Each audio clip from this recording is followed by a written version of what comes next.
اگر برای سلامتی داریم پیاده روی میکنیم فقط نباید به تعداد قدم ها فکر کنیم، به جایی که پیاده روی میکنیم هم باید فکر کنیم، چون ممکنه 30 دقیقه پیاده روی تو دو محیط اثر متفاوتی روی بدن شما داشته باشه. وقتی که کنار خیابون شلوغ راه میریم علاوه بر صدای ماشین ها میزان آلودگی هم بیشتره. ما داریم ورزش میکنیم که قدرت ریه‌هامون رو بالا ببریم، ولی خب اینجوری آلودگی بیشتری هم وارد ریه‌های ما میشه. پس اگر حق انتخاب دارید فضاهای سبز شهری رو انتخاب کنید که به دور از صدا و آلودگی هست.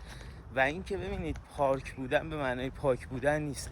یک سری پارک ها انقدر خیابون های شلوغی اطرافشون وجود داره که علاوه بر صدا هوای بسیار آلوده‌ای هم دارن. برای پیاده روی محیط هم مهمه. شما اگه میخواید پیاده روی با کیفیتی داشته باشید بهتره که تو فضای سبز باشه، بهتره که جایی باشه که صدای کمتری هست، آلودگی کمتری هست و امنیت برای ادامه دادن پیاده روی شما اونجا وجود داره.